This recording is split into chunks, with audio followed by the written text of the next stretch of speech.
أعوذ بالله السميع العليم من الشيطان اللعين الرجيم بسم الله الرحمن الرحيم al'ummar sun na faɗin duniya musamman mutanen Saudi Arabia, Tanzania, Burkina Faso, Mali, South Africa, Burkina Faso da sauran ƙasashe. Ina kowannen mu fatan alkhairi. Allahumma salli ala sayyidina Muhammad al-Fatih lima ukulika wal katibi lima sabaqa nasir al-haqq bil hawwal hadi ila siratal mustaqim wa ala alihi haqqa qadrihi al azim.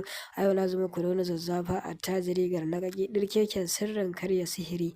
Kowane kalar sihiri ne, abin da ya shafi binne, jefa, an zuba maka abu kashi, an ɗebi sawun kafarka, an yi maka asiri, ko baki yana bibiyar ka, ko ka samu toshewa na taurari. Da izinin Allah ka samu baƙin zakara, in ke mace ce ki samu baƙar kaza, insha Allah. In kai namiji ne ka samu baƙin zakara babba shekararre, da izinin Allah.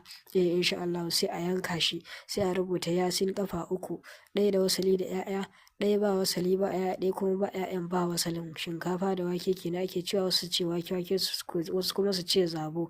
Haka ake rubuta ta. In aka rubuta ta za a gyara wannan nama, insha Allah. Da wannan rubutu ake so a dafa wannan nama.